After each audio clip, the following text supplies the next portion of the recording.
ادھر مولوی بیٹھا صرف قرآن اور حدیث ناظرہ پڑھا رہا ہے، ترجمہ نہیں بتا رہا، اس کو خود نہیں آتا۔ نتیجہ کیا ہوا؟ اقبال نے ہائے کیا بات کہی ہے کہ خرد نے کہہ بھی دیا لا الہ تو کیا حاصل، دل و نگاہ مسلمان نہیں تو کچھ بھی نہیں۔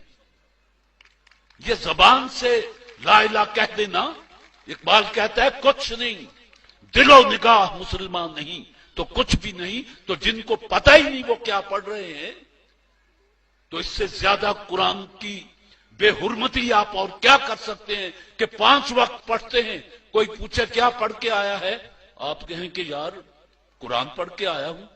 کیا پڑھا؟ قرآن۔ بے کیا سمجھا، کیا پایا؟ ثواب۔ اس میں لکھا ہوا کیا ہے؟ اللہ جانے، جیدی کتاب ہے وہ تو جانتا ہی ہے، اللہ جانے۔